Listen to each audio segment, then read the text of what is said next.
at the auxiliary hatch.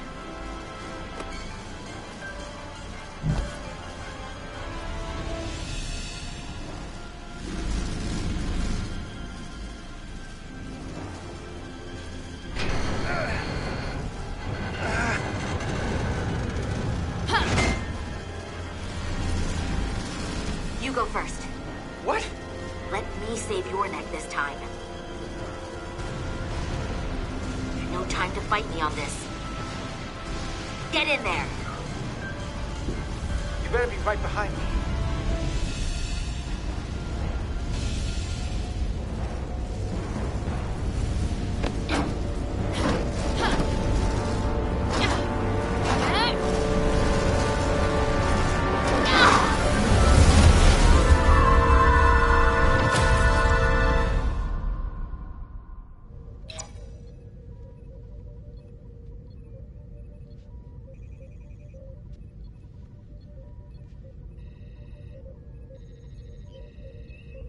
We're in.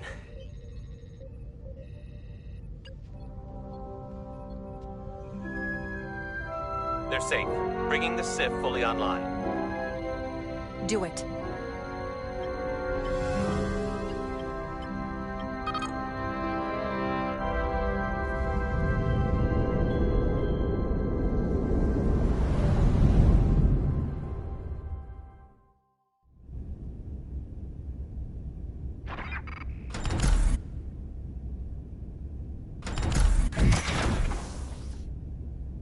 Carter! I'm okay. But that's a lot. Here, let me help you.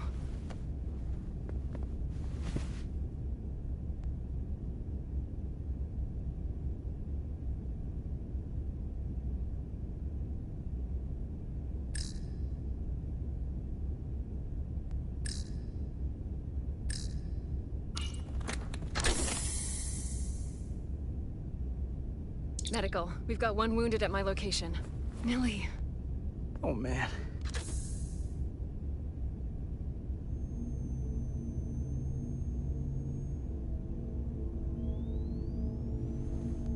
We'll see you at sickbay.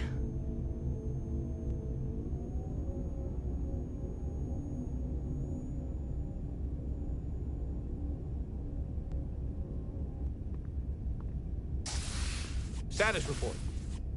The repair crew made it inside. EPS flow is back to nominal levels. The SIF is back up. How does this affect mission readiness, Mr. Ermont? The Resolute suffered damage from the exploding bolts. But we've successfully moored to the station. The ship is secure. Our systems are coming back online, but we have a fair amount of repairs before we're ready to go. Put a halt on the roll-off of Starbase engineering staff. We have a schedule to keep. Send updates to my ready room. Commander Rydek, with me.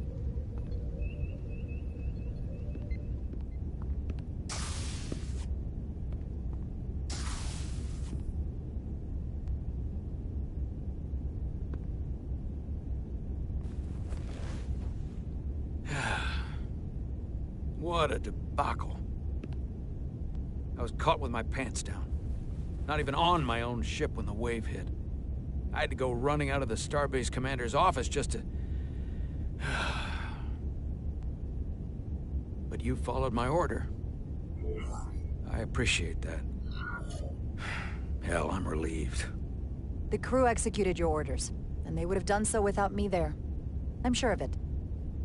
Well, that's a generous assessment. I'm not sure to whom. But you see my problem, don't you? They were all against me on that bridge. And they were ready to go against my orders. I'm not blind to it. I don't speak for anyone else, but you know I'm in your corner. You're my captain, and I'll stand behind you. Well, it takes more than the two of us to run this ship, unfortunately.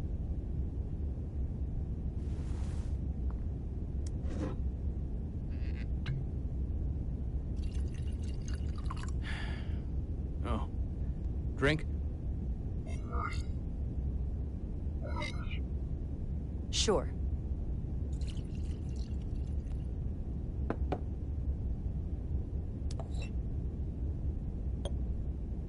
Thank you.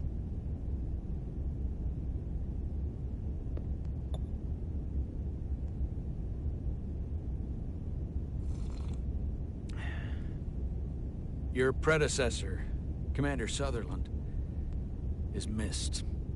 But for all the adoration of the crew, including the senior staff, I just couldn't rely on him.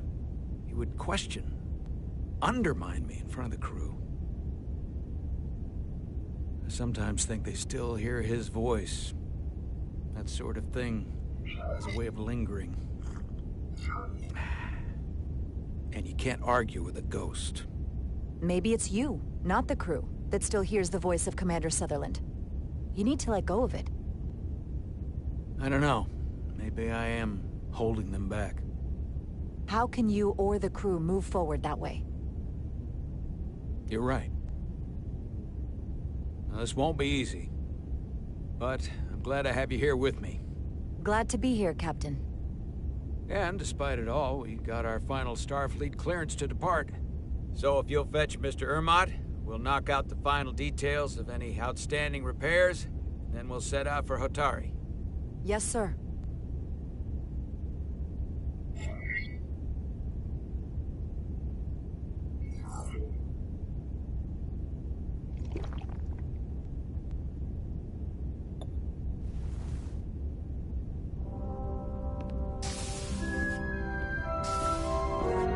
Ready or not? Here we go.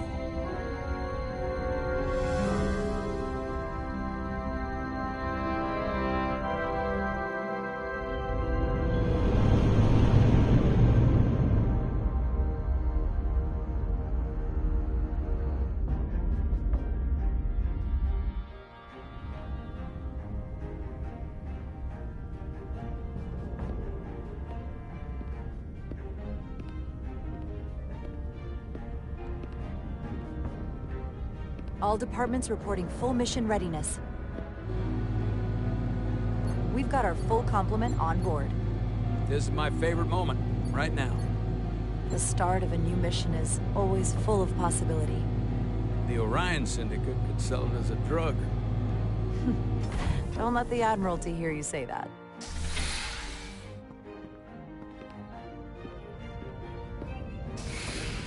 Captain on the bridge. Sit. Sit, everyone. You all know, I'm not big on speeches. We're embarking on the first mission since our refit. Let's make it a good one. Disengage docking clamps.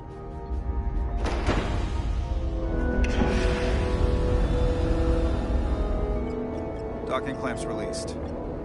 Thrusters ahead, Mr. Handar.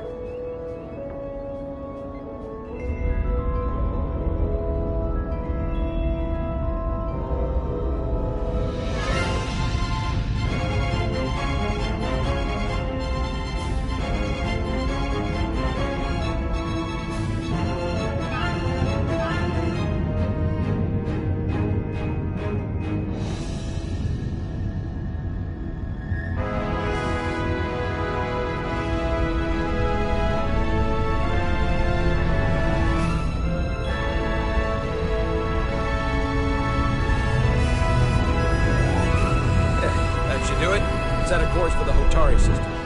Prepare to go to Warp 8. Aye, Captain. You know what? You take this one. Me?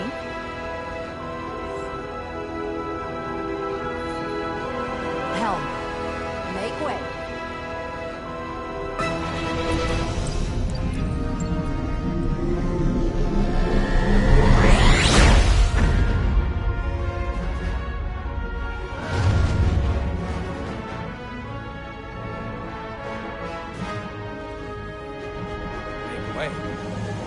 It's a sailing term. I know that.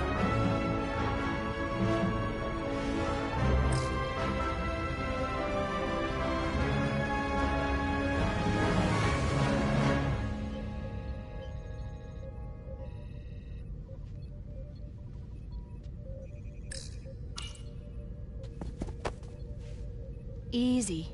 Thank you. I'm fine. Really, You don't look so good.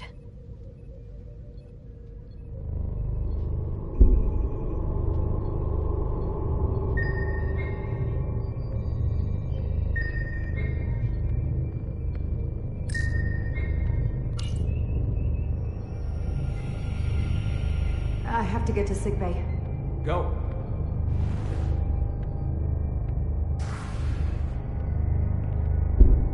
Commander, help me get her inside!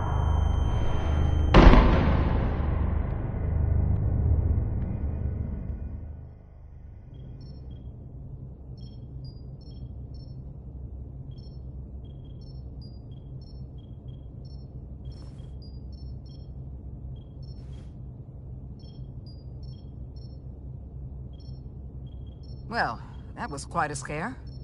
A few minutes more and it would have been one of the shortest tenures on record for a first officer.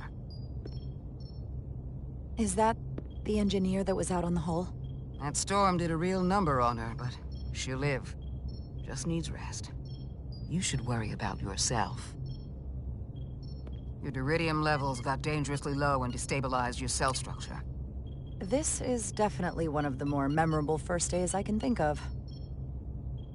My name is Dr. Aram Duval, Chief Medical Officer. To be honest, I've never met a Kobliad before. You're... Rare. I know. I was going to say special. Your people's numbers have dwindled, despite the Federation's efforts to find a more readily available alternative to the duridium you need to survive. Yet you joined Starfleet and managed to thrive. I imagine the responsibility must be overwhelming. Maybe even a burden at times. I know what it means. And I know the responsibility that comes with it. But I can't be anything more than who I am. And if someone has a problem with that, or expects something else, then that's their problem, not mine. That's exactly right. And don't worry, I won't treat you like a science experiment. I just do the science and leave the experiments to Solano. You don't agree with his methods? I don't agree with his definition of acceptable risks. Not when the lives of your crew are at stake. My professional opinion is that the accident took a toll. More than he's willing to admit. He's overstressed, operating in the pressure cooker of his own mind. Which is never a good headspace when the lives of your crew are at stake. What concerns me is that now he's even further away from the thing he's been chasing his entire career. Breakthrough discovery. The major innovation. Something he can put his name on. I think after what happened, Captain Solano's learned his lesson. And whatever ambition he once had is on hold for a while. He may say that, but we'll see what happens. I have to admit, I was concerned when I heard what happened on the bridge. You just followed Solano's orders despite having better options in front of you. Huh. I guess word travels fast around here. It's a small ship, and everyone's curious about the new XO. Fortunately, your cell structure's almost completely stabilized. And I'll spare us both the lecture, but I do feel it's my responsibility to remind you, without regular infusions of duridium, you will not live. It's as simple as that. Understood. Then, my work here is done.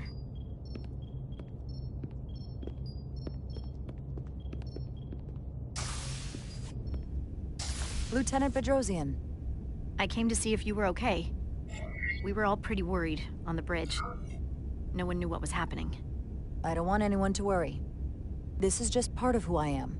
It doesn't define me. Of course. I completely understand. And I would probably feel the same way if I were you.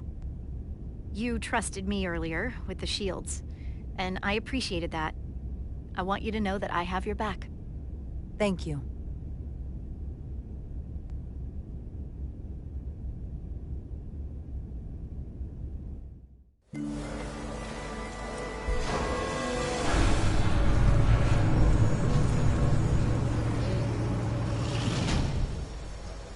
Complete the diagnostic sequence, and this shuttle will be cleared for service.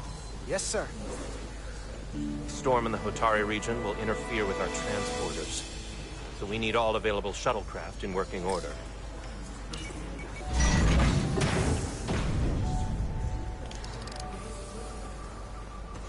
Excuse me, Commander Sherlock. Petty Officer Maris, I will leave you to your work.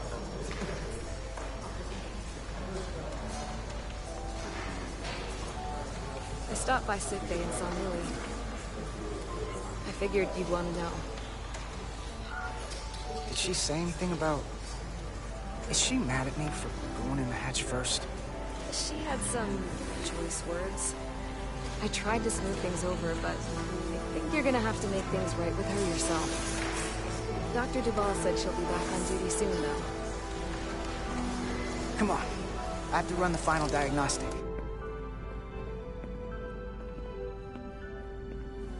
I can't stay long. I've got a long to-do list before we get to Hotari, and things are piling on faster than I can check them off. We're making all our last-minute checks and security, too. Well, nothing's ever 100%, but we'll be good to go. And if you wait until you are ready, it's probably too late. Which is why I didn't want to wait for just the right time. I had a chance to think about this while I was away. Then you and Millie almost got killed out on the hull. And I thought it was important that I just come out and tell you. Instead of tiptoeing around it. Miranda, is everything all right? Yeah, I'm fine. Maybe even better than fine. What I'm trying to say is, we've been really good friends for a long time. But I got back here and I couldn't ignore it anymore. I want to see if there's more between us than just being friends.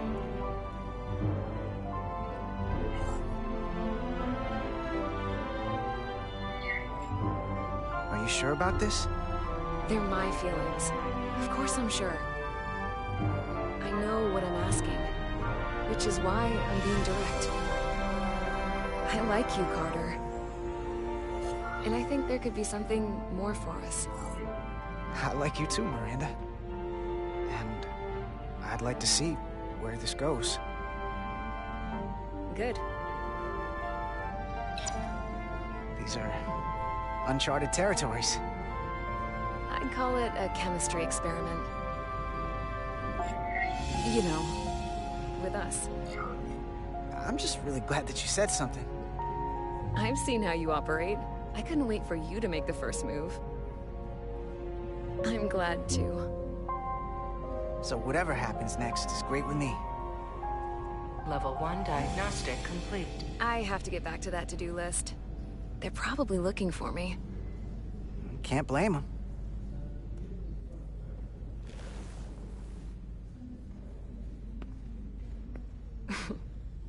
I'll be seeing you.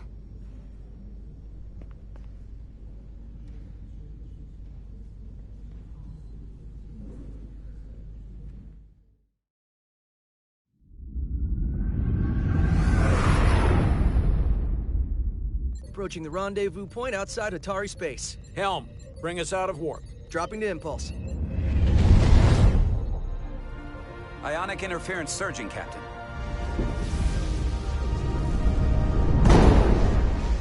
Shield integrity holding. We can take it. We are at the correct coordinates to meet the shuttle. Commander Rydek, find us our diplomat, if you will. Aye, Captain. Let's reduce the noise. Filter out environmental signals. I can manually tune what's left for Federation signal types.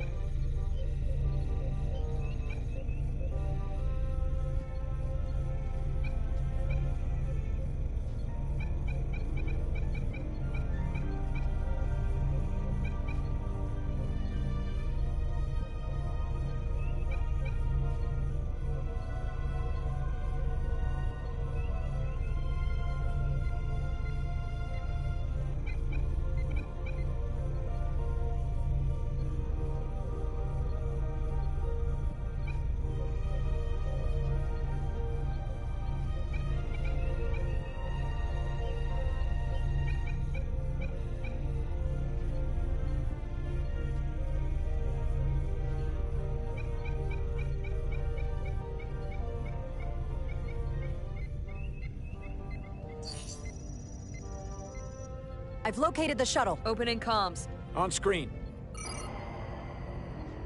Shuttle to Resolute. Shuttle to Resolute. Debris field. Lost maneuvering. Losing. I can't get it any clearer. Won't get a transporter lock. It's just not happening. Power up the tractor beam. We'll pull them directly into the docking bay.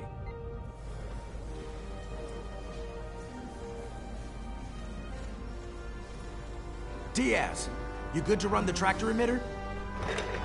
Yes, sir. Come on, Diaz. First thing, lock onto the shuttle and stabilize the rotation.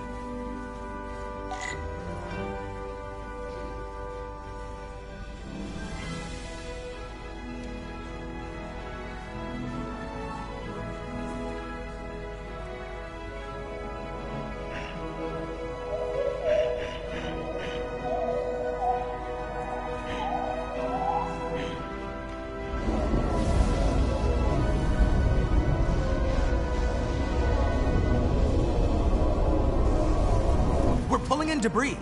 I'm on it.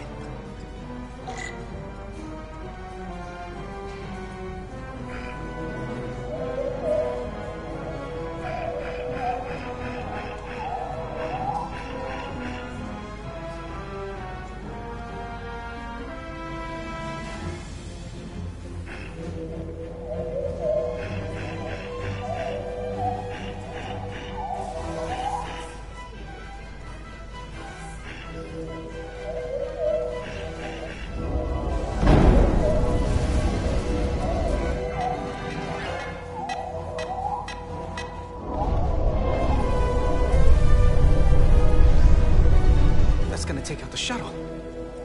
Diaz, the bridge. There's a large piece of debris headed for the shuttle. The tractor beam can't handle it. Can our shields take it? I believe so.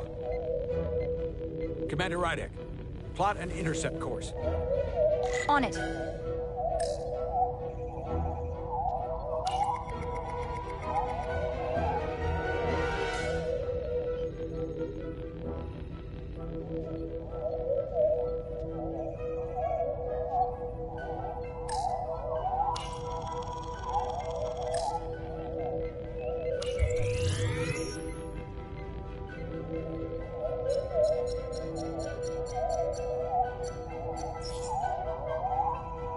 Here we go. Maneuvering thrusters bearing 53 Mark 17, 200 meters on an intercept course. Maneuvering.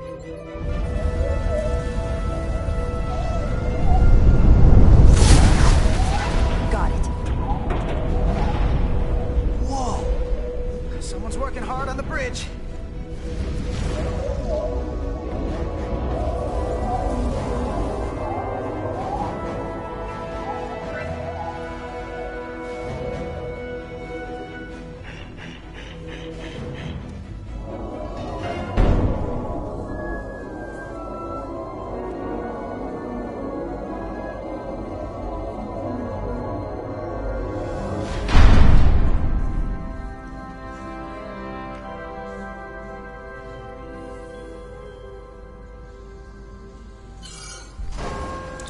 Got the shuttlecraft on board.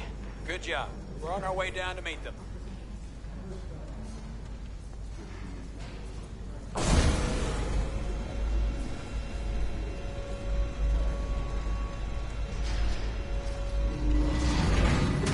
Terra firma, so to speak.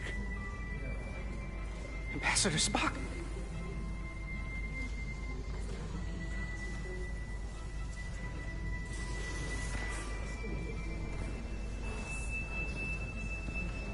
The captain will be right down to meet you, sir.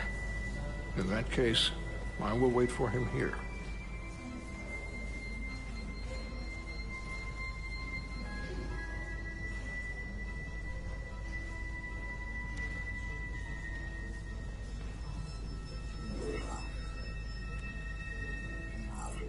Well, let me be the first to say, welcome to the Resolute, Ambassador. Thank you, Petty Officer...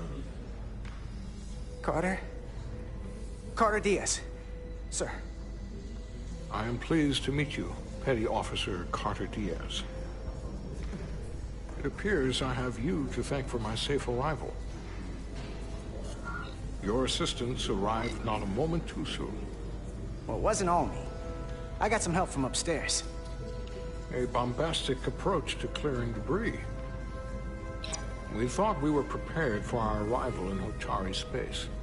but it is evident my craft was not sufficiently robust for such intense ionic activity. The storm has been pretty intense. There was an element that was most unusual. Before you came to our aid, our maneuvering thrusters and impulse engines were rendered inoperable. So we attempted a short traversal at warp speed, only to find that we could not achieve warp at all, even though our diagnostics computer showed no faults or anomalies. What do you make of that? When all indications say that warp speed is possible. Well, onboard diagnostics can be wrong. I can take a closer look at your shuttle systems to get to the bottom of it. I would appreciate that. Take readings, run some additional diagnostic checks, and we'll get to the bottom of this. Quite logical, Petty Officer Diaz. Thank you. Ambassador Spock. Excuse me. I'm honored to have you aboard. I'd like to get right to it. We're already behind.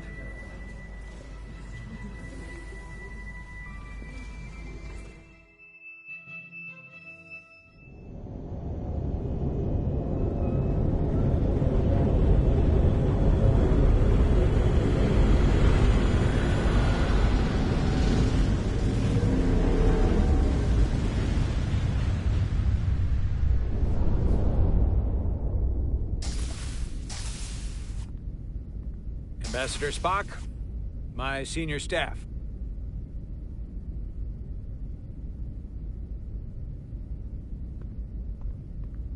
It's not every day that a captain gets to welcome a Starfleet legend aboard. You flatter me, Captain Solano. But legend implies the past tense, whereas I am very much focused on our present circumstances. I didn't mean to suggest you were stuck in the past. You're right, Ambassador. Not the most diplomatic choice of words. You are a legend, Ambassador. There's not an officer in Starfleet that doesn't know of your career. I would never assume that to be the case. We were hoping you could fill us in on the details. We got the basics from Starfleet. Two formerly peaceful neighbors are now on the brink of war. Indeed, and the tension between them grows fiercer by the hour.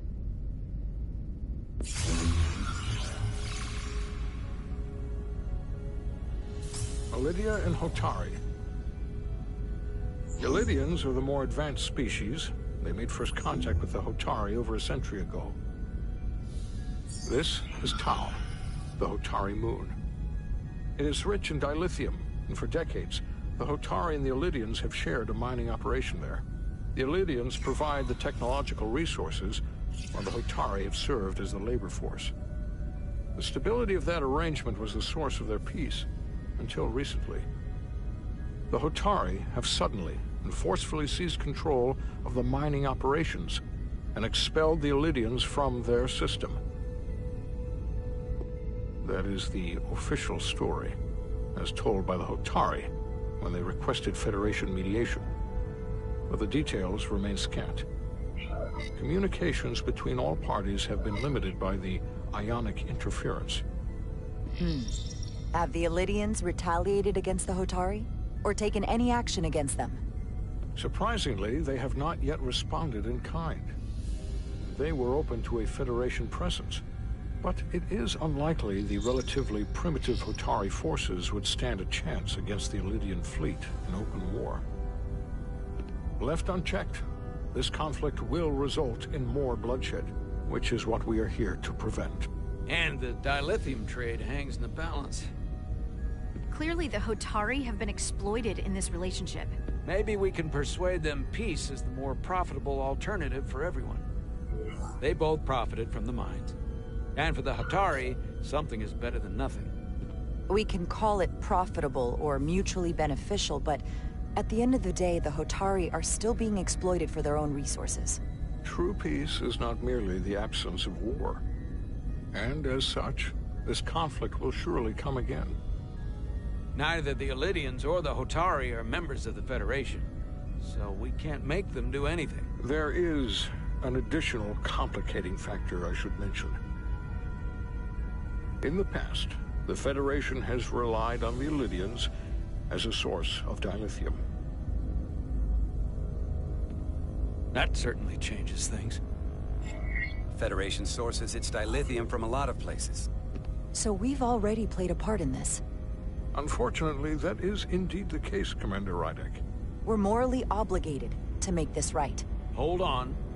Our only obligation is to negotiate the peaceful resolution of this conflict. Given the Federation's involvement in the Iridium dilithium trade, Captain Solano and I must make every effort to appear neutral in these negotiations. What worries me is if this whole thing unravels, and we're at the mercy of the storm at less than full strength. We can't let it come to that. Considering what the Ion Storm has done to our ship, and the Ambassador's shuttle, we have to assume the Ilidian fleet has had problems with it as well. This recent surge in the energy disturbance temporarily levels the playing field. Commander Westbrook is correct. The energy anomalies around the Hotari systems have been noted in the past. If it's keeping the two sides talking instead of shooting at each other, that actually helps us negotiate a peace. And we'll take advantage of that as long as it works in our favor. And when it doesn't?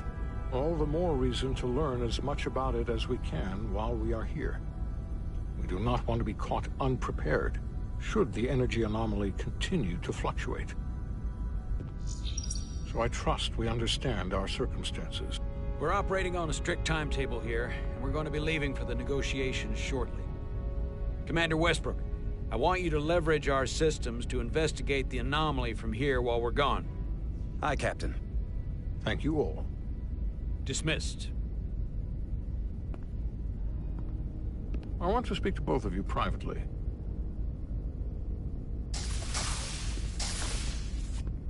Ambassador Spock, I'd like to make a formal introduction. My first officer, Commander Jara Rydek. Commander, as you are aware, there are limits to what Captain Solano and I can do in our official capacity as representatives of the Federation. But someone in an unofficial capacity, your first officer, for example, would not be bound by those restrictions. Commander Rydek could ingratiate herself to certain parties behind the scenes, where they may be more candid in revealing information that could lead to a resolution. She certainly goes her own way. With all due respect, Ambassador, I'm not a trained diplomat. That's exactly what we're going to leverage. I began my time in Starfleet as a science officer, not as an ambassador. We must be adaptable in the line of duty. Well, I hope Commander Rydek will have more luck finding out what really happened than we will through official diplomatic channels. The fate of the negotiations, the interests of the Federation, and the prospect for peace may very well depend on it.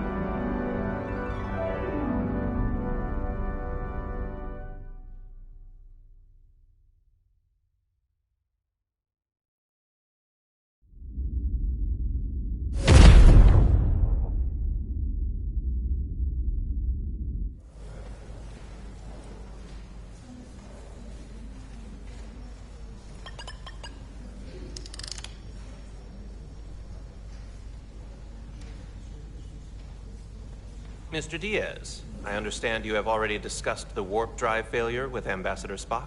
I have. It is imperative that the Ambassador's shuttle be flight ready. I need you both to ascertain the root cause of the system failures he encountered. I'm surprised, Commander. I thought you would have wanted to work on Ambassador Spock's shuttle yourself. I respect the Ambassador and his many accomplishments, but I do not derive any satisfaction from interacting with his shuttle as if it were somehow transubstantiated through its association with him. Especially when I have the entirety of this starship to concern myself with. Commander Chovak, is there anything you do enjoy? I take pleasure in the satisfaction of a job well done. I suggest you try it sometime. Make note of any abnormalities in your report. Carry on. Was that a joke? No, couldn't have been. One nice thing about Vulcans, Chovak is the only person who didn't look at this and treat me like I was something to pity. Doc says I should get used to it. Doesn't mean I want to be reminded of it every minute of the day. I'm sorry I went first. Now that sounds like self-pity, and I'm even less interested in that. But Nilly... Okay. Let's just crack the shuttle open and see what we're dealing with.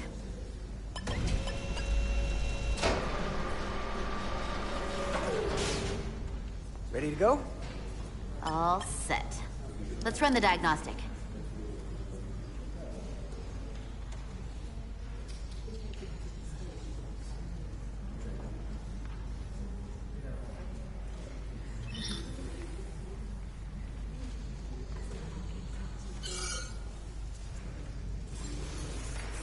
So... I know about your talk with Miranda. You do? She sent me a Priority 1 dispatch right after your conversation. I'm happy for you. Both of you. Thanks. But I'm only going to tell you this once. Don't screw this up. Because I would be very unhappy if you tried this out and then, I don't know, 6 weeks or 6 days later, I have to start splitting holidays between the two of you. All because things went south and you're not on speaking terms. That's not gonna happen, okay? And why are you even going there? We haven't even gone on a date yet. I just want you to know where I stand. I like my friends and I like our group. I don't want to lose that. Is that thing done? Yeah, it's wrapping up. Let's see. The relays along the primary EPS are blown. The backup relays are all intact. An EPS overload from the warp drive could cause that. But how did the shuttle end up dead in the water? Huh. Well, maybe the ship's data recorder can tell us something.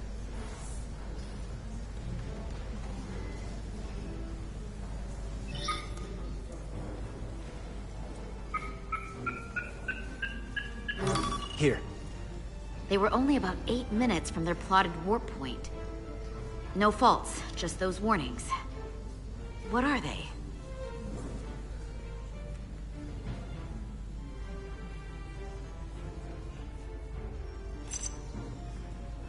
Subspace variance out of tolerance.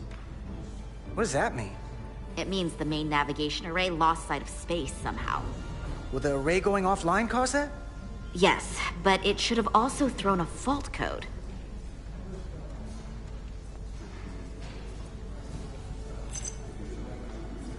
The warp field became inverted suddenly.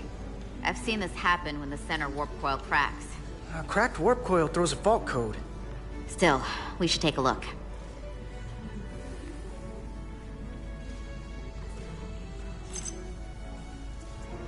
There was a complete warp cascade failure. Wow. They're lucky the shuttle didn't turn inside out. Makes me think the computer panicked on the warp field equation. Any one of these failures should have thrown a fault. If it was caused by a system failure. None of this caused the relays to blow. Roll forward to when that happened. Yes, ma'am.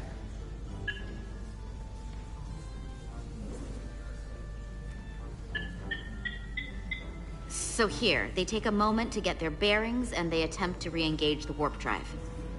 There. That's the relays blowing.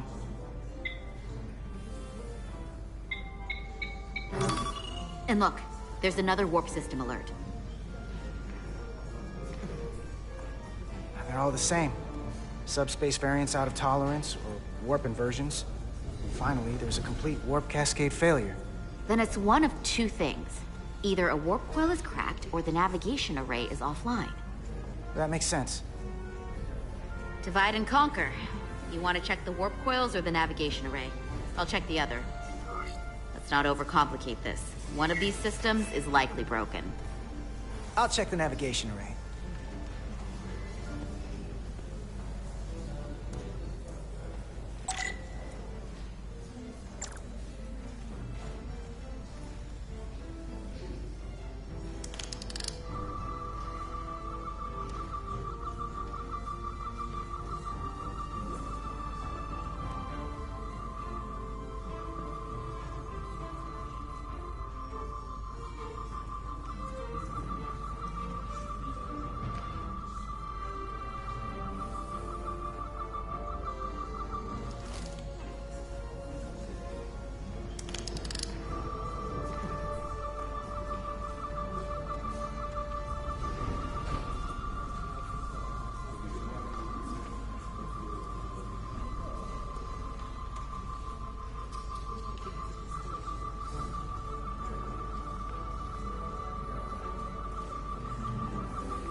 Navigation array checks out, so it must be a coil.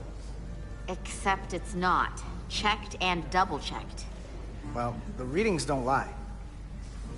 Here comes the security detail for the way team.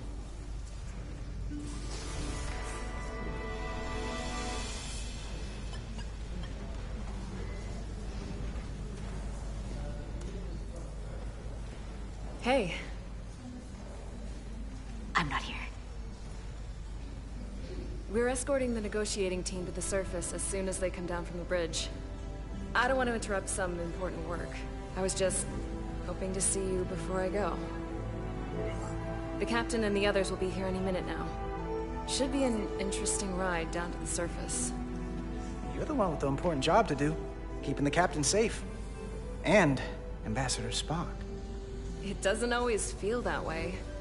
Baking in the hot sun, standing guard next to an empty shuttlecraft.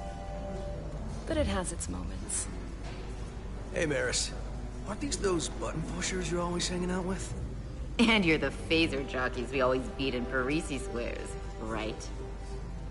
All aboard for Hotari. That another one of the captain's railroad things? Gotta be. I just usually zone out by the time he gets to the whole, steam engines were the warp drives of their day part. Catch y'all later. You don't want to miss your train.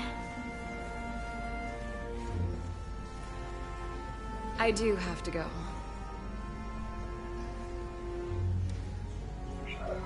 Not gonna lie, I'd rather not leave right now. Do me a favor. Come back safe. Deal.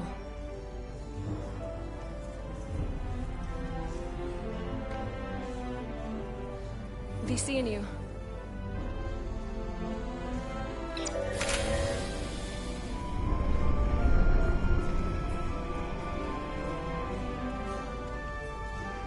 Encelarda Diaz.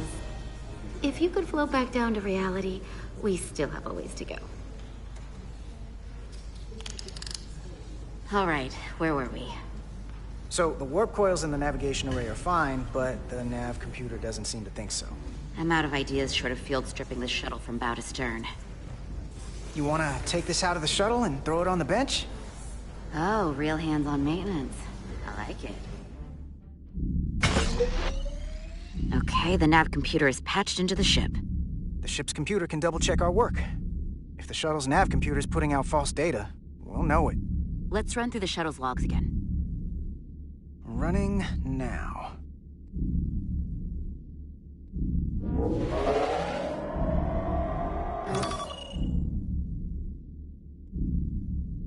Same. Warp field inversion and a cascade failure. However, the Resolute computer doesn't show the same subspace variance. We're in the same conditions that the shuttle was in when it failed. Why wouldn't the ship's computer get a matching result? What if the subspace variance was a momentary occurrence? That's a possibility, and it would explain why the simulation under our current sensor readings failed to reproduce the issue. But a subspace anomaly strong enough to cause a warp field collapse would leave graviton ripples for days. Let's run with the momentary subspace variance theory for now. Roll forward to the shuttle's attempt to re-engage the warp drive. We need the conditions of space around the shuttle at the moment of warp failure. Resuming simulation.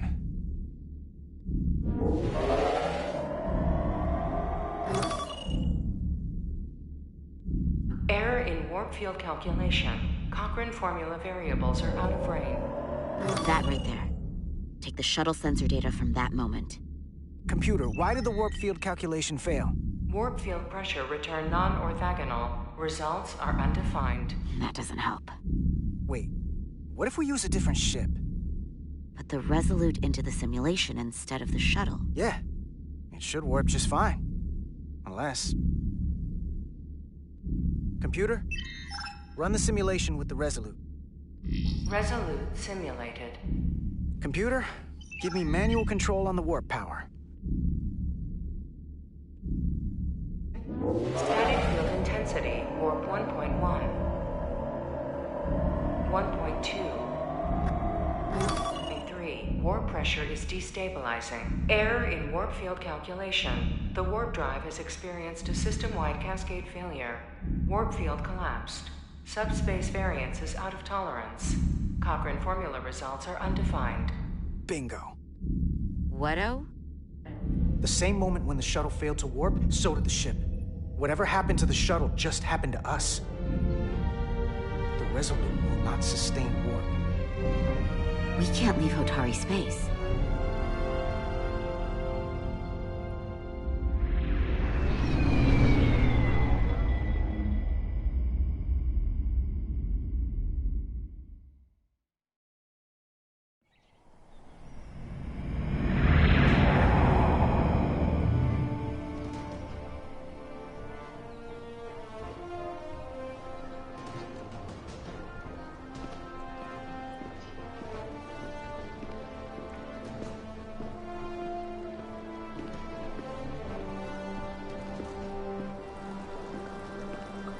Ambassador Spock, Captain Solano, welcome to Hotari. We are honored you have come. My name is Tylos Altaris, Minister of Diplomatic Affairs. The honor is ours, and this is Commander Jara Rydick, first officer aboard the USS Resolute. You'll find she has a keen mind. It's very nice to meet you.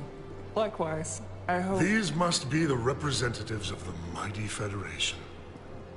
The reigning authority in the galaxy. Or so we've been led to believe. Whether that's true or not remains to be seen. But, either way, we're grateful you've made the time to come to our little corner of the universe. And you are? This is Galvin, and this is Citron, the heroes of the revolt in the mines.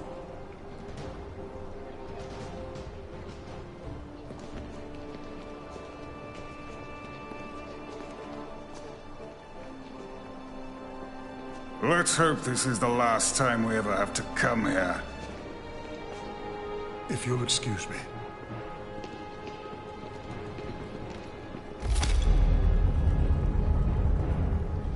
I think we're about to begin.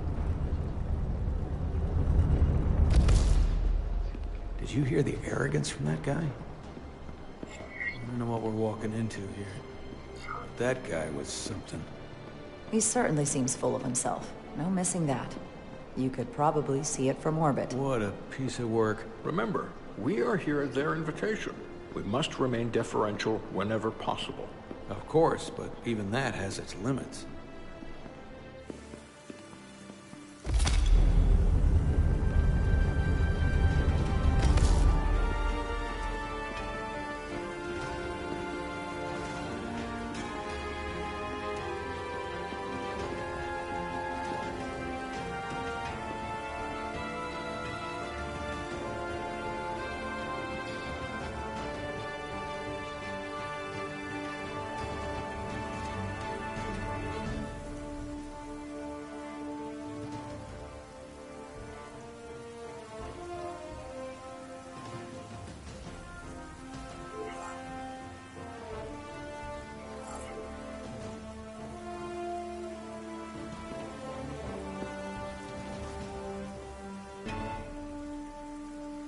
Ambassador Spock, welcome to Hotari Prime.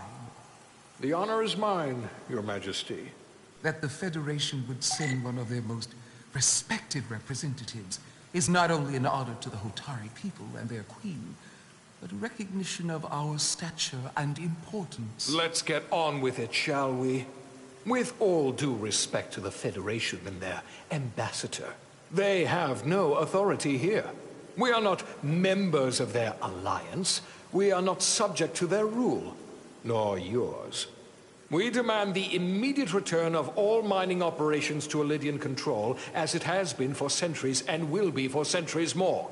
That has always been our understanding. That understanding has changed. Then you invite war! And if you cannot remain silent, you will be silenced. But his point is well taken. What is the Federation's interest in this matter? Perhaps you would have us trade one oppressor for another? The Federation remains neutral. Our only interest is the peaceful resolution of this conflict. We are here at your request, Your Majesty. For now. I get the sense she's cut from the same cloth as Galvin. I thought they wanted us here. Was there something you wanted to say, Captain? Oh, no. My apologies. And what about the Kobliard? She's not She can speak for herself, can't she? Then let her.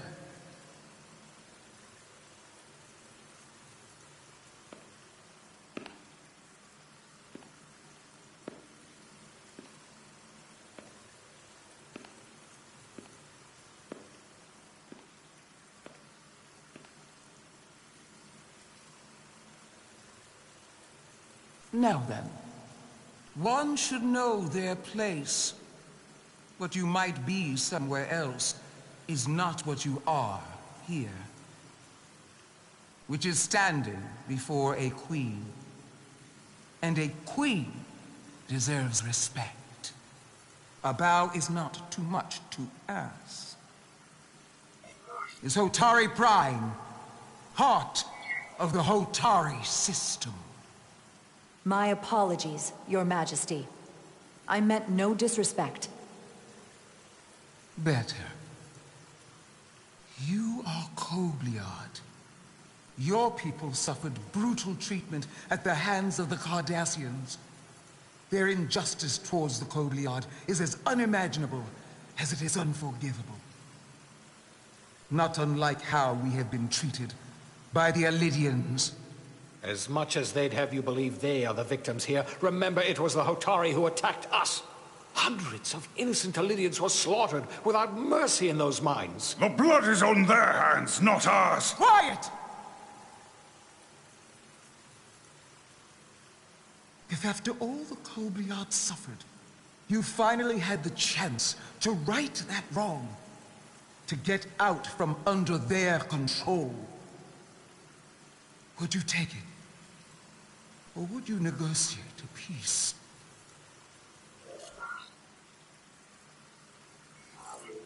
There is no remedy for what the Kobliad suffered. And I fear who we might have become in pursuit of it. There is no justice if the oppressed become the oppressor. So I would willingly accept a peaceful resolution if it were offered. That is the real opportunity. You may be right.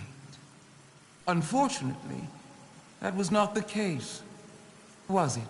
No, it was not. Peace is often elusive to those who need it most. The Federation is the most powerful, most advanced alliance in the galaxy. It's widely known we have an abundance of dilithium in our mines. And it's in your interest to secure a steady supply. Your Majesty, if I may. Ambassador Spock would have us believe you're here as a neutral party in the interest of peace. So why are you really here? I want the truth, not your Federation rhetoric. It's possible the Federation has an interest in both peace and securing a steady source of dilithium. One does not preclude or prevent the other. But that's just my personal opinion.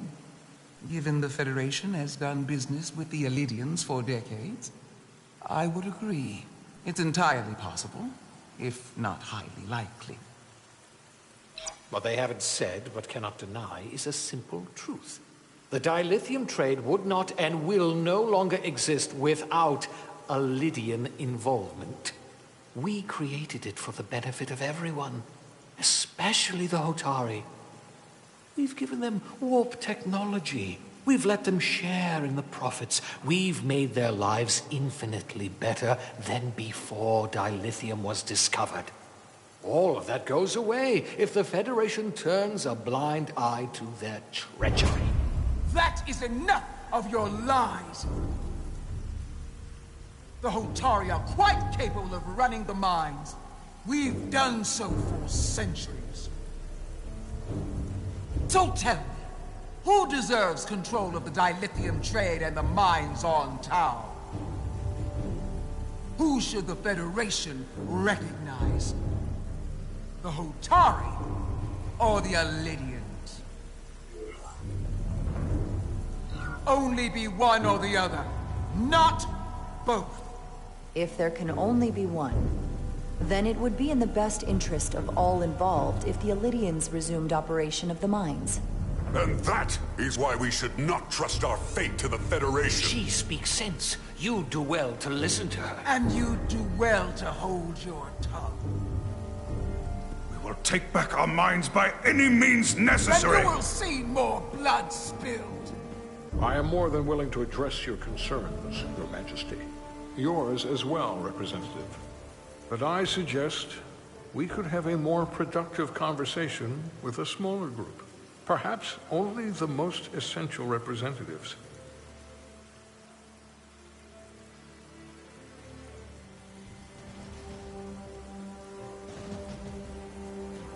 I would agree, Ambassador Spock.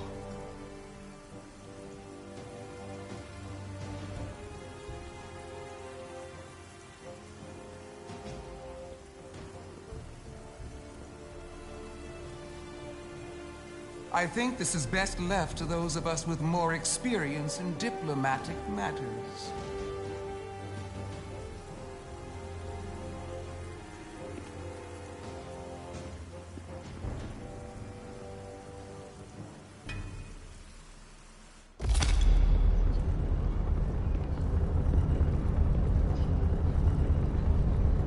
Spock and I will cover everything on the diplomatic front. You make nice with the locals and see if you can get some answers. We need to find out why the Hotari are so willing to risk war. What happened in those mines?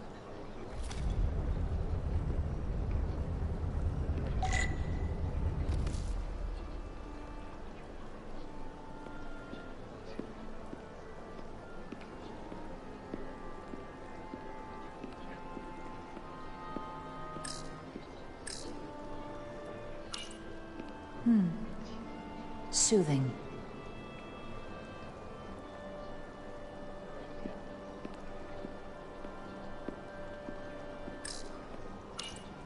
Commander, after hearing so much about the Federation's sense of fairness and justice, I was surprised that you sided with the Illydians. In all honesty, I expected more, especially from someone like you. Even though the Illydians should retain control, the Hotari have an equal claim and should share in the profits, as partners. I'm afraid it's too late for that. I assume you were there the day the mines were seized from the Illydians. Not seized. Reclaimed. And restored to their rightful owners. Yes, I was there. We had to be decisive. Before the Illydians could even realize their worst nightmares upon them. I'm curious why the Illydians haven't fought back. They have the ability to retake the mines anytime they want. Ability is one thing. Courage is another. The Illydians know any hostile action on their part will not end well. They respect one thing above all else, and that is force. The greater the force, the more certain the outcome. Any talk of making peace is just that, and worth little without the strength to secure it. Which makes me wonder about your ship, the Resolute. Undoubtedly the Federation's finest warship. Ready to contend with anything the Illydians might have in store. Or is that not true? Maybe I've misjudged it. I wouldn't say state-of-the-art, but the Resolute is plenty capable and can hold its own against just about anything. Let's hope so. Because at the moment, it's the only thing preventing them from wiping us off the map. Sidron. A pleasure meeting you, Commander. I'm sure we'll cross paths again.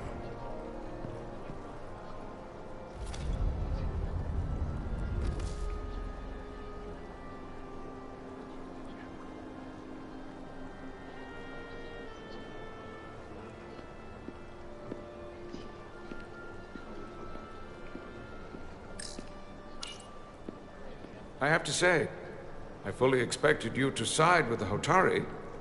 But obviously the Federation wants a steady supply of dilithium. Something only we can offer. Without Lydian involvement, there is no dilithium trade. Left to the Hotari, it would be nothing short of a disaster. We're not on either side. Our only interest is the peaceful resolution to this conflict. As is ours.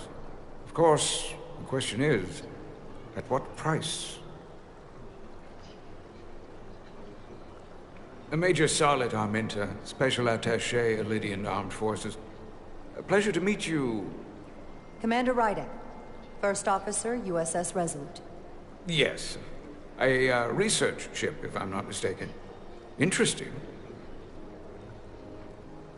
I have my issues with the Hotari, but I have to give them some credit. They know how to seize an opportunity. Inciting an uprising the same day as a massive, once-in-a-lifetime ion storm. Our assumption was that this storm was just an anomaly. Yes, a very convenient anomaly. At least that was what we were told. Of course, I wasn't there. But who am I to say otherwise? You sound skeptical. Well, the official story is that it was the storm that enabled the revolt. How else do a bunch of unarmed, unorganized miners seize control of an entire moon, much less thousands of mines? But I've talked to people who were there. They tell a different story. They say they're lucky to have escaped with their lives. That it was more than just the storm. That somehow the miners were able to harness the energy from the storm. I know it sounds crazy. I'm not even sure I believe it myself. The energy readings we've seen are off the charts. There's no way they'd be able to somehow harness it. That sort of technology doesn't even exist. I know. I felt the same way. But each person told the same story.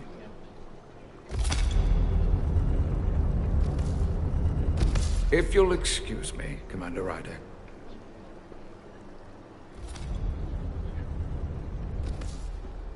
Commander, if I could have a quick word with you. Of course. Commander Rydek, I have to admit, I was surprised when you said the Illydians should control the dilithium trade. I was under the assumption the Federation was neutral. But maybe I was wrong. We came to help negotiate a peace, not for business. And I can assure you, we have no interest in dilithium. Everyone has an interest in dilithium. But I trust a peaceful resolution serves all our interests. I saw you speaking with the Illydian. I'm sure they're painting themselves as the victims. The Illydians are under the impression the Hotari are somehow the cause of the ion storm. Which I'm sure they attribute to our lack of experience or sheer inferiority.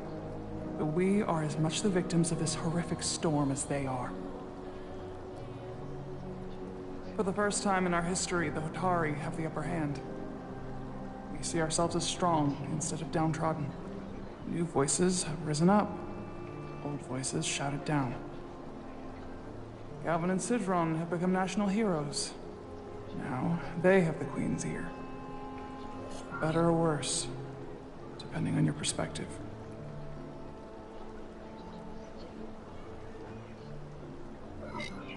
I get the sense you don't exactly trust them. They're miners, not diplomats. I don't trust their instincts, which are leading us to war. My fear has been that the Illydians will launch an attack and crush us. You've seen their starship, no doubt. They could have retaken the mines whenever they wanted to, but it never happened. And as strange as this may sound, I'd almost say they're afraid. I just don't know what they're afraid of.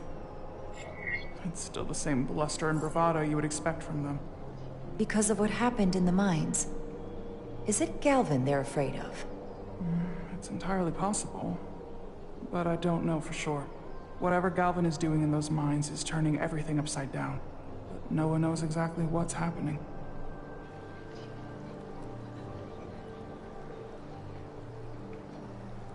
Since the day of the revolt, Galvin has seized control of the mines and restricted all access. No one's allowed without his personal authorization. And they've taken over a section of the palace with just as much secrecy and security. I'm told it could be something they brought back from the mines.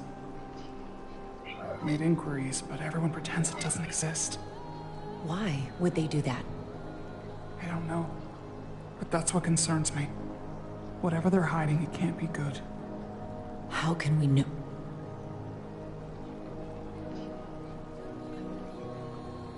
I'd better see what's happening. Do you think you can find out what they're hiding? I need to see proof of something before I can make my case to the Federation. I can try, but even if I found it, I might not know what to make of it. Take this. You can use it to capture whatever you find, and then send it to me.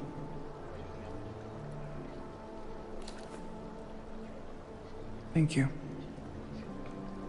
I will let you know what I find. And I look forward to our meeting again.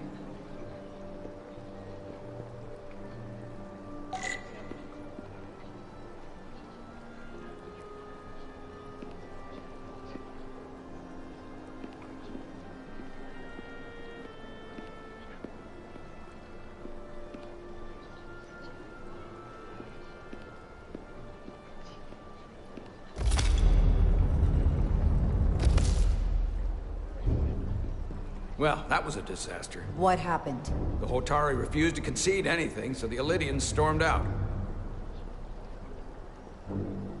The Hotari did not invite us here as peacekeepers. I hope your efforts were more fruitful than ours.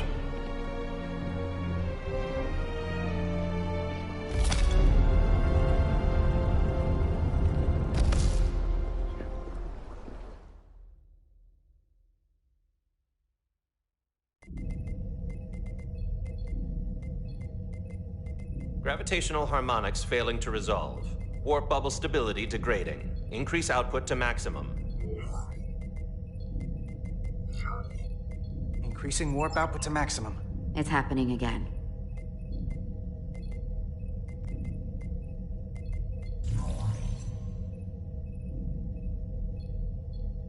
It is evident that presently, the Resolute cannot achieve warp propulsion. Since our diagnostics rule out any problems with our warp systems or anything about the ship, the problem appears to be the fabric of space itself. Space itself? You're saying something about this region of space prevents warp travel? Prevents it, or can't sustain it. The storm didn't stop us from leaving space dock and traveling here. But could it still be causing this interference with warp travel? We must follow sound investigatory principles. Do not let an assumed conclusion drive your analysis. Sometimes we need a little inspired thinking, Mr. Chovak. Captain Solano is on his way back from the negotiations, and I want to have some answers for him when he gets here. Indeed. Given the facts at hand, we may be able to deploy subspace probes around the ship to construct a clearer picture of the phenomenon. Around the ship. I'll prep a shuttle.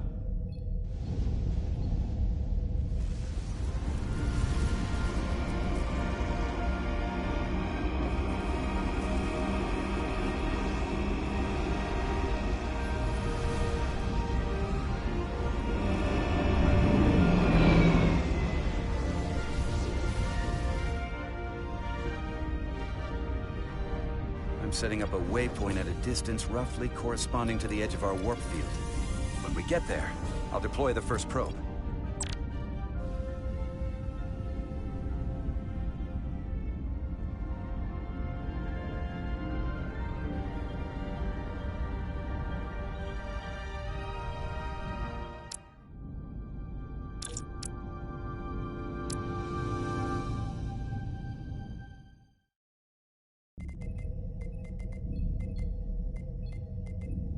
Gravitational harmonics failing to resolve.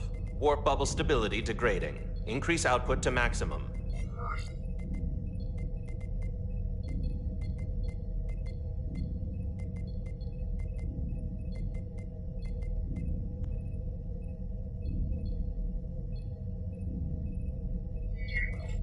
Increasing warp output to maximum. It's happening again.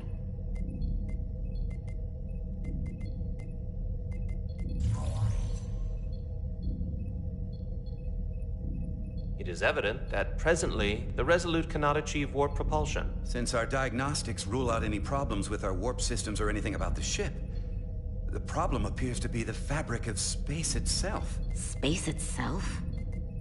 You're saying something about this region of space prevents warp travel?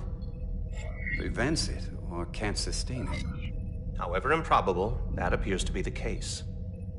Well, couldn't we slowboat it out of here at impulse speed? It may come to that, but we don't know how far this warp dead zone extends. Captain Solano is on his way back from the negotiations, and I want to have some answers for him when he gets here. Indeed. Given the facts at hand, we may be able to deploy subspace probes around the ship to construct a clearer picture of the phenomenon. Around the ship. I'll prep a shuttle.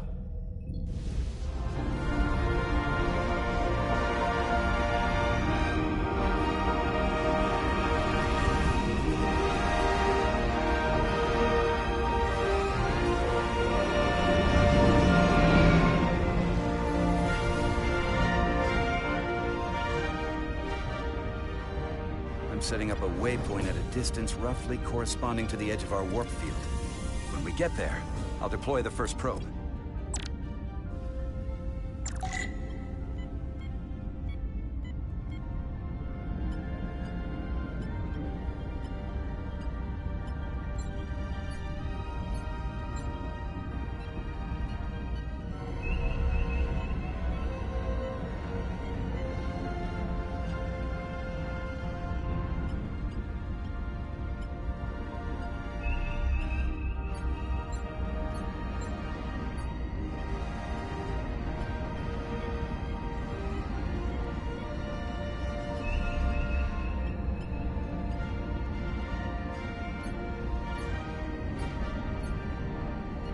Commander Westbrook, the Resolute systems are calibrated to receive the probe's readings. They are standing by to reproduce the warp field collapse after the first probe is deployed. Thank you, Mr. Chovak. We'll be in position shortly. And, Mr. Diaz, do take care in piloting the shuttlecraft. Now is not the time to indulge in the human penchant for joyriding. Chovak probably isn't such a fun guy to work for, huh? I always seem to find a way to push his buttons. Yeah, I think he'd blast me out of the airlock if he thought it would help increase engine efficiency by 0.1%. Well, don't worry about it. Chovak's opinion isn't the only one that matters. Last time I checked, I was still Chief Science Officer, and you made a hell of an impression on Ambassador Spock. I'm the one who should be worried with this new First Officer on board.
This is far enough.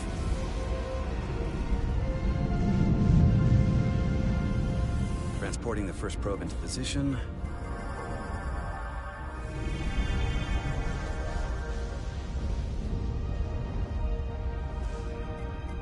Westbrook here. The first probe is deployed. Understood. We are reading it.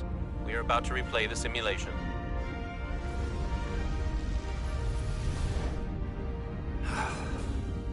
Problem? I'm just not getting any traction with her. Commander Rydek.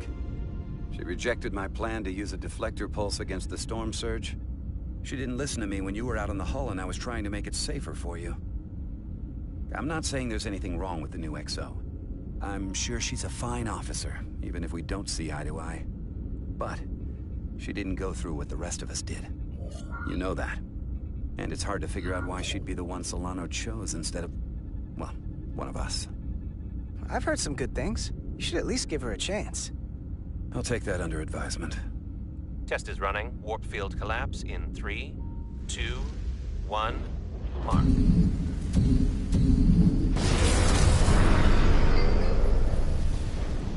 Whoa. All right, that is definitely a problem with the fabric of space. We need to get another probe out there.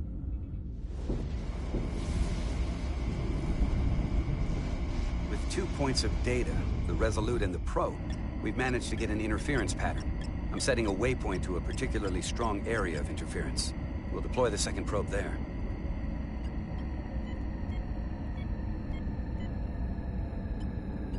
Listen, I'm gonna give you a piece of advice I wish someone had given me. Make sure you're never just one thing. And don't get so focused on what's in front of your face that you lose sight of the big picture. Before Rydek showed up, the captain pulled me into his ready room and told me he didn't think I had the people skills to be first officer. What a load of crap. Is that why you're being so friendly to me? Politics? That would be clever, but I think you give me more credit than the captain does. You're all right, Diaz. And you've got potential. You're a capable engineer. You're good in the field. Keep up the good work, and who knows? A solid jack of all departments like you could be Commander-in-Chief of Starfleet one day. Hell, Admiral Jellicoe started as a shuttle pilot. And there are places to go in the enlisted ranks, too. I love it. So put me up for promotion. I'm ready for my next challenge. Well, I think you're going to have to prove that to your boss, Chovak, first. He's the one who has to put you up for consideration. If I were first officer, it would be different.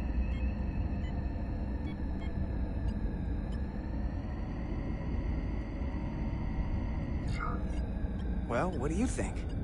Is there room for me in the science division? Unless I can come up with a real good reason. This isn't enough? It might be.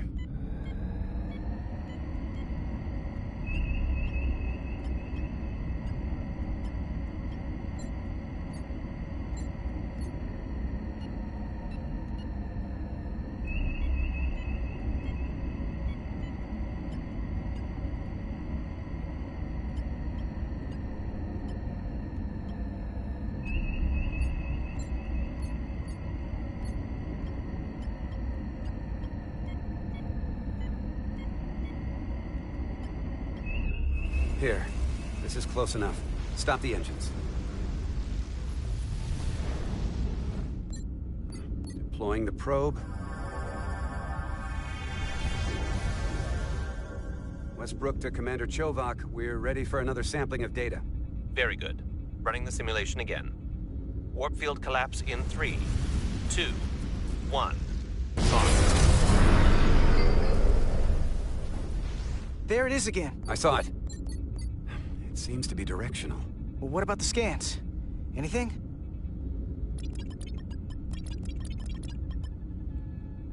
Here's the readings in relation to our local space. We've got the Resolute, Otari Prime, and the probes. All this interference is overloading the sensor buffers. We're gonna have to triangulate the sensors manually.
We got something.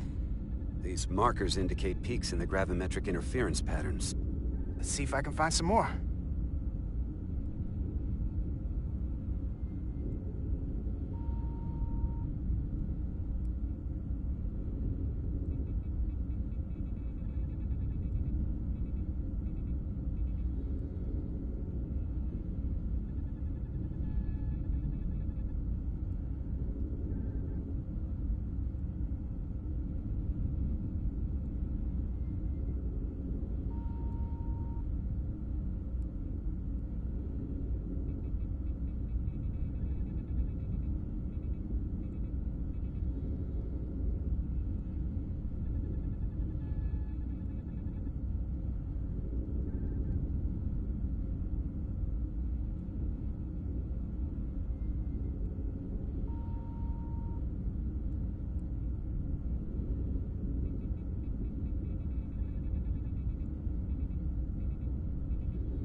Hold up. This is coming from the moon. A beam that blocks warp travel. Aimed right at us. Someone is doing this intentionally. I don't know how they're doing it. This is like nothing I've ever seen. When someone punches you in the face, you hit back, Commander. Right. But we need to know where and how to do it. Now, look here. It's current readings of the ion storm. These concentrations, they line up with the interference pattern. The storm and this beam, they're coming from the same place. Carter, whatever petty local conflict brought us here, it's just a small part of something much bigger.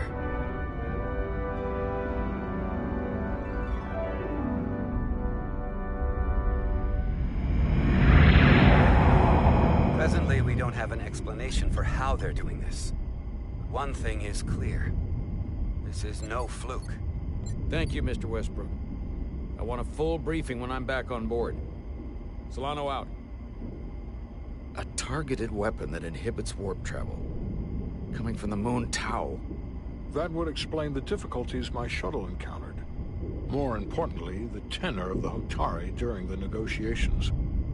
And here I thought the Elydians would be the problem. Coming to peace talks in a warship.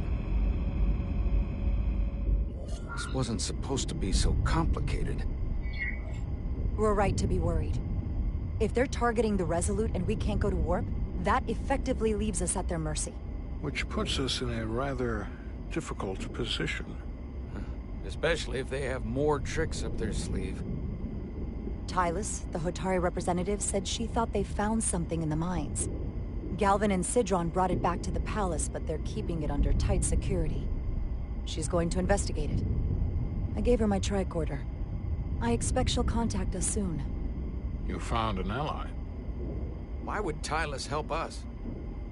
Go behind her people's back? It's a fair question, considering. Out of all of them, she's the one who seemed to genuinely appreciate that the Federation was involved. She believes in us. And I think we can believe in her. That may be true. She's certainly more likely to help than the other Hotari we've met. That raises another question. Specifically, what do the other Hotari have to gain in bringing us here, only to make this hostile maneuver against us? There must be some motivation. Unless they changed their minds between when they asked and when we got here.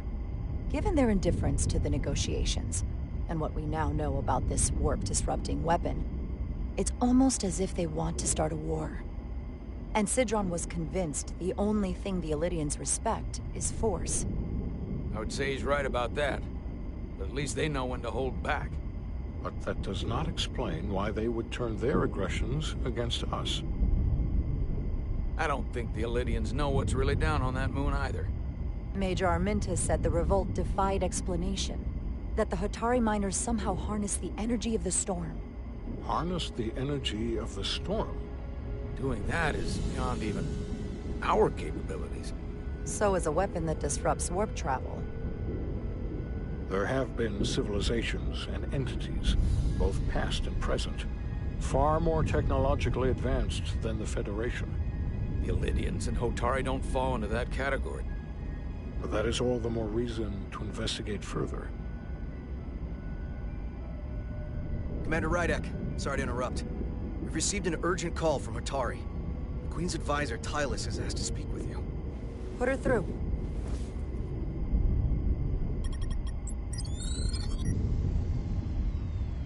Galvin and Sidron are still with the Queen. I've enlisted help to gain access to the room they have under guard. I don't have much time. I'm not supposed to leave my post. It's only for a moment. I so appreciate your help.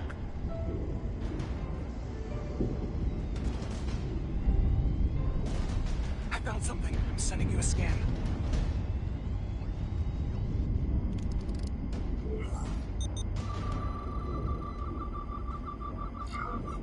Got it.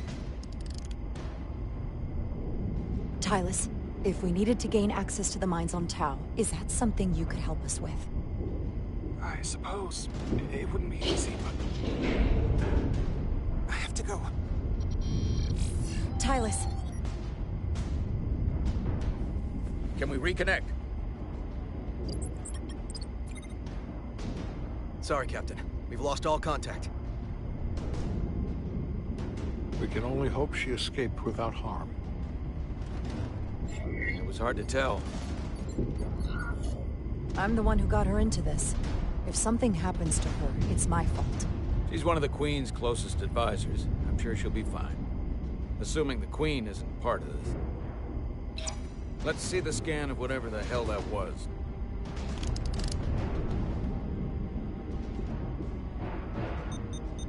Tylus suspects this came from the mines on Tau.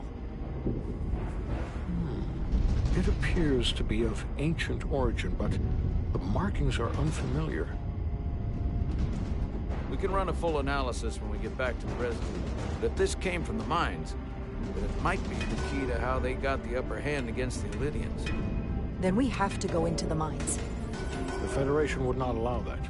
We were, after all, sent here to be a neutral party in a peace negotiation. However, we could demonstrate that the Hotari have acted in bad faith, which would enable us to investigate the mines on Tau with full justification.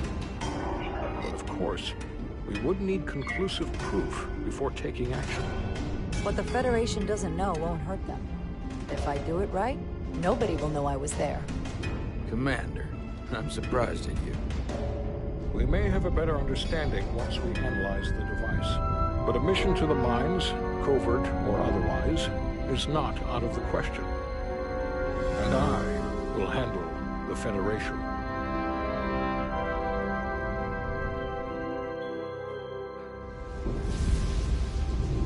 As I was telling Carter, I want all the data I can get on this warp problem.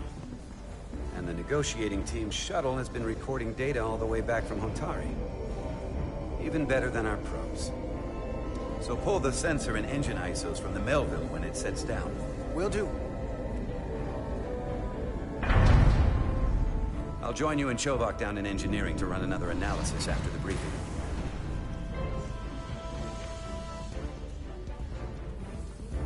I didn't like this warp problem when we thought it was some astronomical anomaly.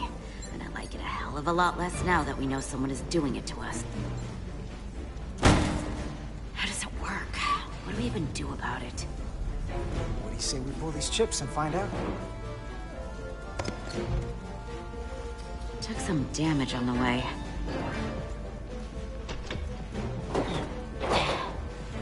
That ionic interference scored the hull plating. Might be some micro welds. Let's try pulling together. All right. 3, 2, 1.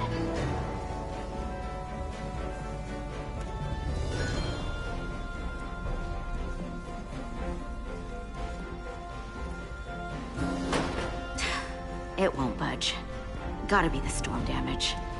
We need to... Welcome back. Any excitement down on the surface? Excitement? No. Nothing like that. Hey, can you hand me the EJ7 interlock? From the toolbox. I don't know what that is. Not much use for one on a security detail, huh? Carter? Yeah, I'll get it.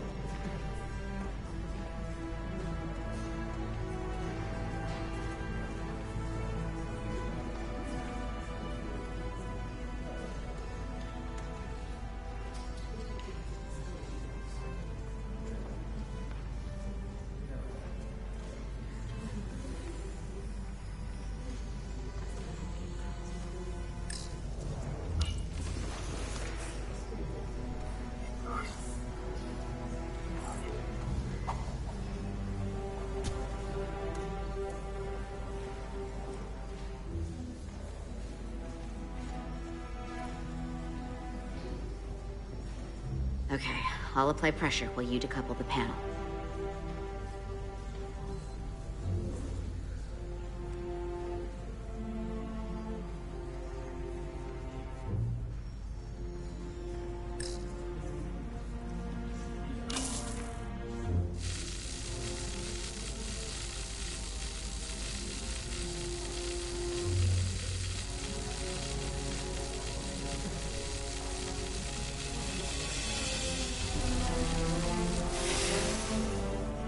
Here, I'll help.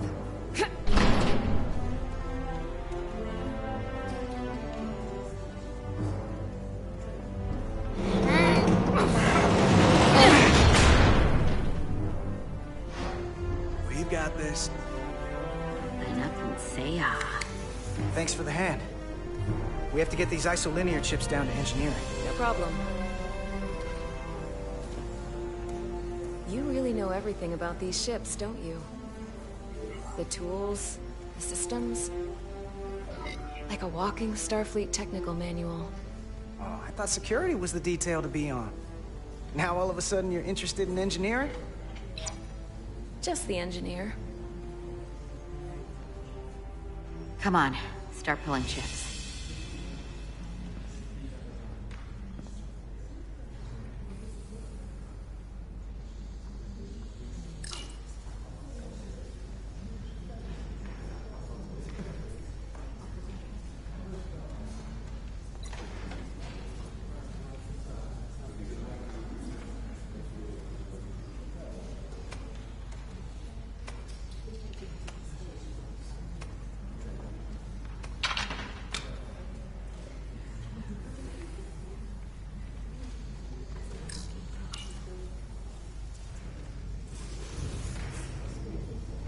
What's this?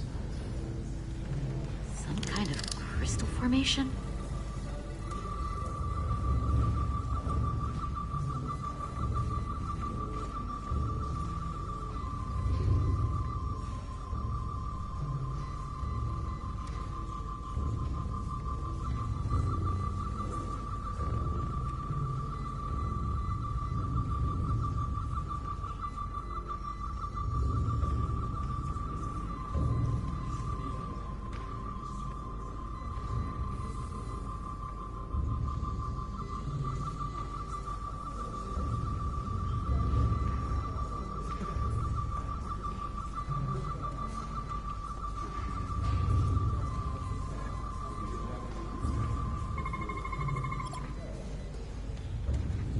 Whoa.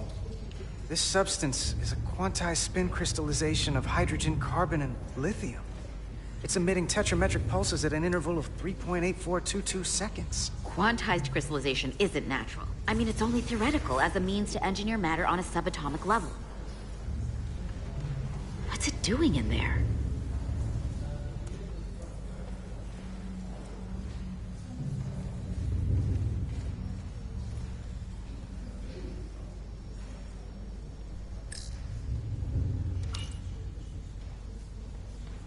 Wait. Regulation 364, subsection 9. What? Regulation 364, subsection 9 orders that in the case of an unknown foreign substance infiltrating a sealed system, it will be placed in secure confinement before further examination. Retrieve a containment module. Don't you think we're more equipped to deal with whatever this is? No. Before anything else, this is a security issue. You don't even know what this is. Which is why we need to study it. Once it's contained. This is another piece of the puzzle we're trying to put together. We should be investigating it. And you can. In the containment lab. But protocol is protocol. I can't make an exception just for you.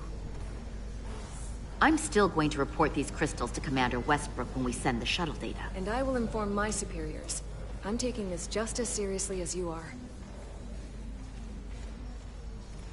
But I overheard talk about the warp disruption on the shuttle. Now these crystals? Maybe this situation is more than we can handle with just a science vessel. We could trigger a distress call, get Starfleet to send more ships. Or I could send a message to my old CO on the Adirondack. Miranda, you gotta be more careful. Someone hears that, they could think you're talking mutiny. I'm just trying to figure out how we can help. Okay, stand back.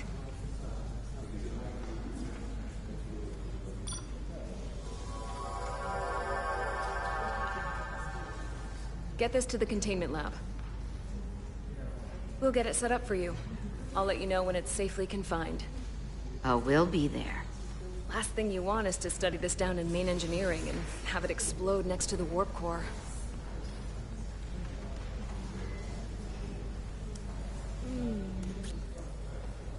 Almost forgot. Can't have that.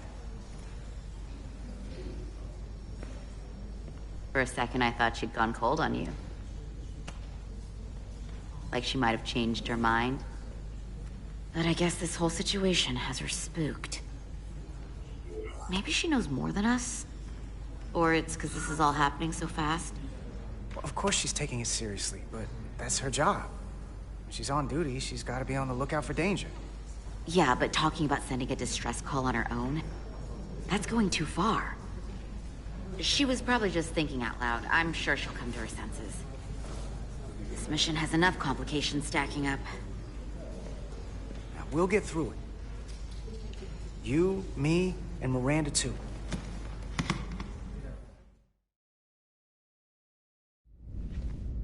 Commander Rydek was able to work behind the scenes during the negotiations and made contact with a representative from the Hotari delegation named Tylus. She mentioned an unusual artifact of unknown origin being held under tight security within the Hotari Palace, which she believes came from the mines on Tau. Now, this artifact might have a connection to the revolt, to the storm, and to the warp disruption we now know has been targeted at the Resolute. Commander Rydek? if you want to take it from here. Of course. Tylus managed to infiltrate the heavily guarded location within the palace and sent us these scans using my tricorder. It appears to be some sort of control panel, possibly connected to the warp disruption weapon originating on Tau. Of particular interest is this symbol, which we couldn't identify the origin of. The Federation database has records from a vast number of civilizations. If anyone from Starfleet has come across this before, the system should recognize it. Cross-referencing with Federation records. Displaying symbols from Federation database with a 90% probability of match or higher. Select a symbol to further analyze.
.2% match. Got it.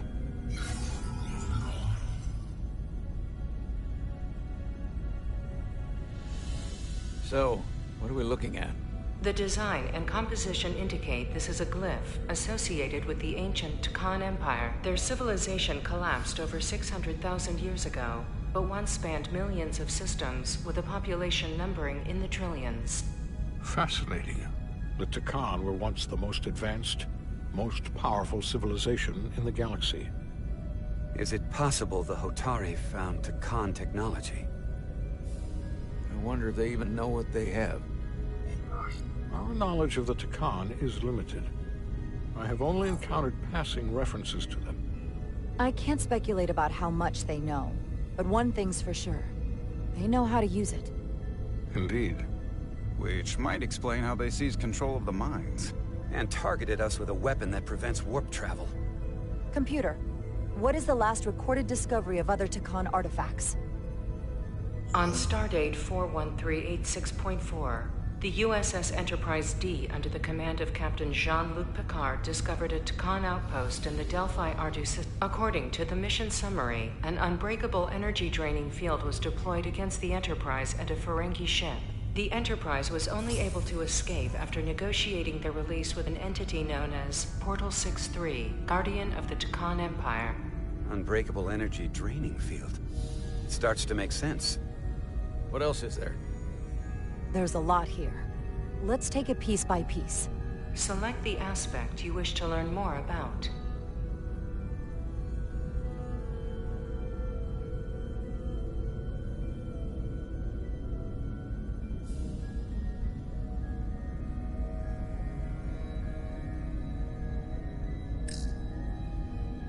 The technology to capture and hold the Federation flagship would have to be unbelievably powerful. Computer, what else can you tell us about the energy-draining field the Takan used? The Enterprise D was unable to break free on its own. The precise nature of the technology was never fully understood. Only that the crystalline technology used was beyond the comprehension of then-current Starfleet science. The engineering team found a quantized spin crystal formation in the shuttle you took to Hotari. They registered tetrametric radiation coming from it. We have Takan technology on board right now? We might. I'll run a full analysis in the containment lab.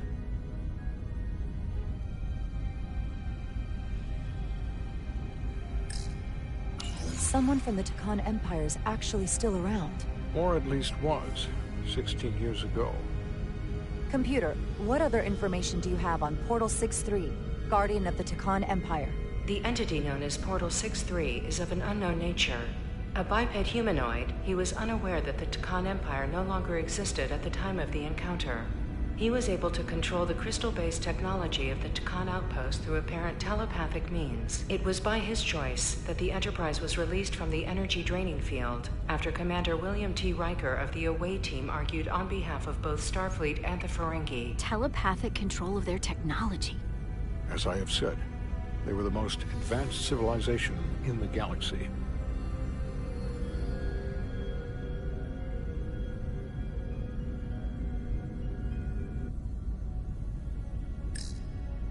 What sort of planet is Delphi Ardu 4? Delphi Ardu 4 is an M-class planet, a barren rocky world with little to no vegetation and frequent ion storms. The giant crystals that grow there absorb energy, but it is not understood how they do so. The entire Delphi Ardu system, consisting of 11 planets, was considered completely uninhabited until the encounter with Portal 6-3. Frequent ion storms. That can't just be a coincidence.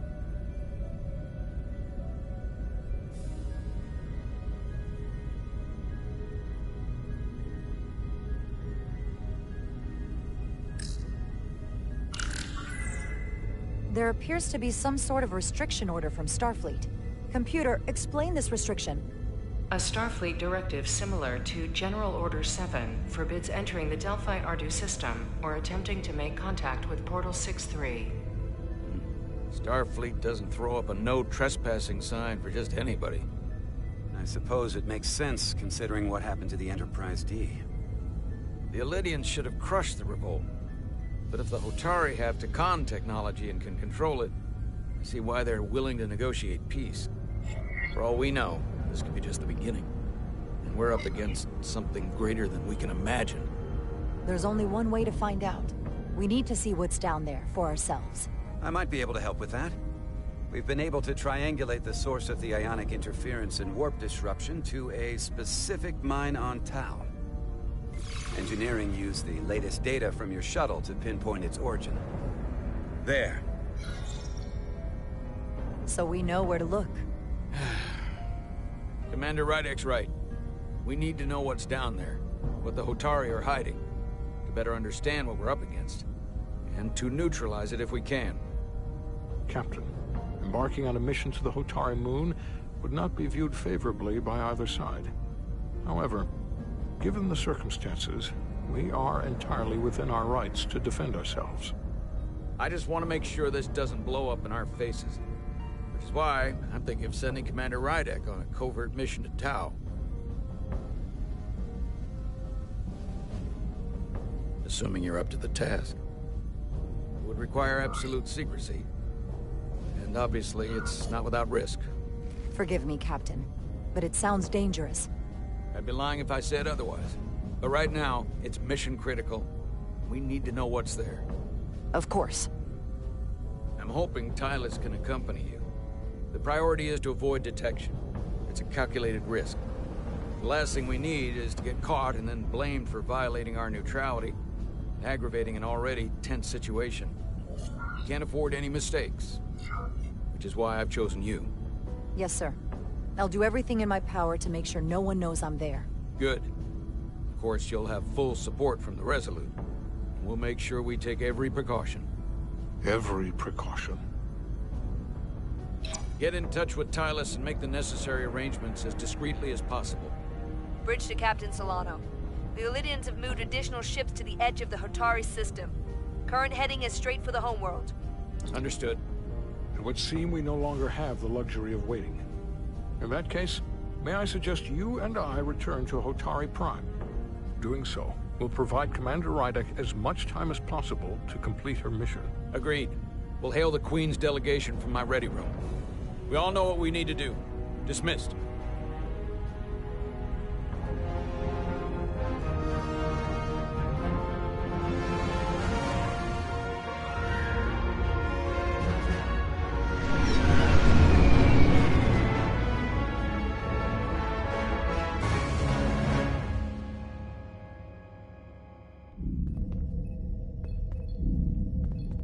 Petty Officers Diaz and Edsolar, where is the crystal formation that you found in the shuttle? I have tasked Ensign Calloway with performing a full analysis of the tetrametric pulses. Security brought it to the containment lab. I was just there. They don't know anything about it. Security never checked it in. Miranda never got there? She's the one that had the crystal formation? Yeah. Her and the rest of the security detail from the negotiations. Diaz, Tamaris.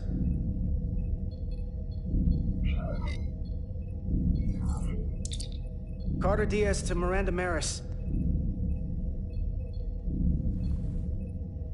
Commander Westbrook to Petty Officer Miranda Maris. Respond. Something's not right. She's still on the ship. She has to be. Computer, locate Petty Officer Miranda Maris. Petty Officer Miranda Maris is in the isolinear storage array on Deck 5. I'll go find her. Good. I am sure Mr. Diaz can attend to this on his own.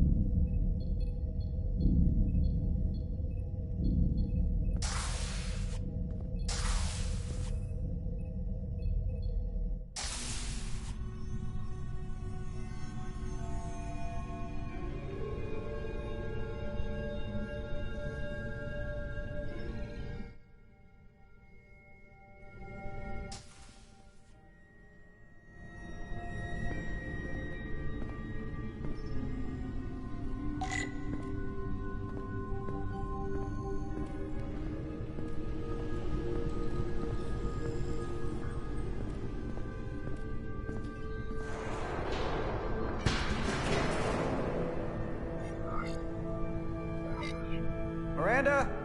You in here?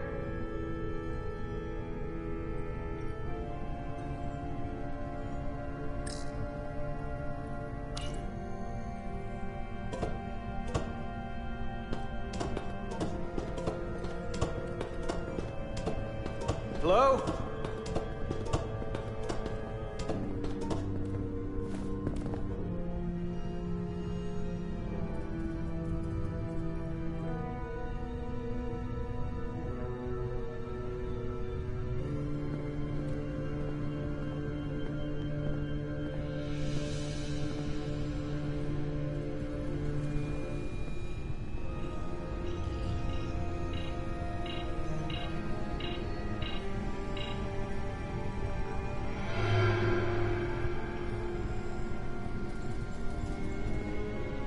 Hello?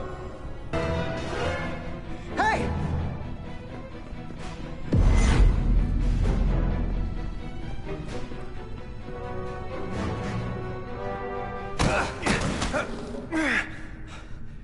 Miranda? What the hell are you doing, Carter? You almost knocked me to the lower level. What's wrong with you? Are you all right? I'm fine. But you didn't answer the question. Commander Westbrook said the crystal formation we found in the shuttle never made it to the containment lab. I don't know why he'd say that. I brought them there myself. Whatever he told you, he got it wrong. Westbrook wouldn't lie about that. Are you really so sure? I just said he wouldn't. Then maybe he's mistaken. I don't know. Now, if we're done here, I have to go. Do you mind? I'm in the middle of my shift. I saw the data terminal and the isolinear chips. Were you copying data? There's no one else in here. I wasn't. I was performing a security sweep of the area. And you didn't see the open terminal? I want a straight answer, Miranda. What are you doing here? Carter, if things are gonna work out between us, I'm gonna need you to trust me a little more than this. Because this is not a good start to a relationship. And I don't get why you're acting this way. I'm just worried about you. This isn't like you. You're sweet to worry. But I can take care of myself. Etzelar de Diaz. What's the holdup? Don't answer that.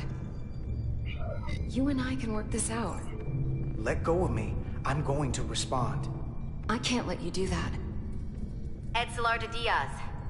Are you okay?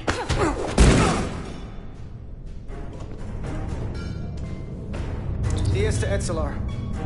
I need some help.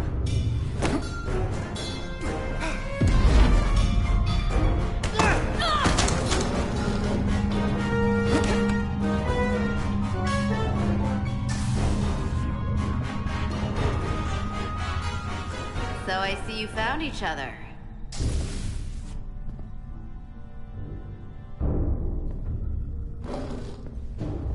You were taking so long, the commander sent us to see what the problem was. And you said you needed help while we were on the way. Diaz, you were sent here with specific orders, and fighting your crewmate wasn't one of them. What the hell is going on here? Let's just let them explain. I'd like to hear that, because I know what it looks like. Ask her! She was doing something with this. Copying all kinds of data. This drive is unauthorized. There are ISOs all over the floor. And that's why I was in here, investigating this situation. And when Carter came looking for me, we got our wires crossed. It wasn't anything more than that. Even if that was true, it still doesn't answer what happened to the crystal formation that she took. And she isn't helping. I can't tell you what I don't know. I brought them where they belonged, and that's where I left them. I don't know what's going on here, but I think we need to call it into security. She can explain herself in the brig. Hold on a minute. We don't need to put this on anyone's permanent record. Miranda, maybe you're feeling out of sorts, and we should head to sickbay so the doc can check you out? Yeah, I haven't felt right since I came back from Hotari. I think I should see the doctor.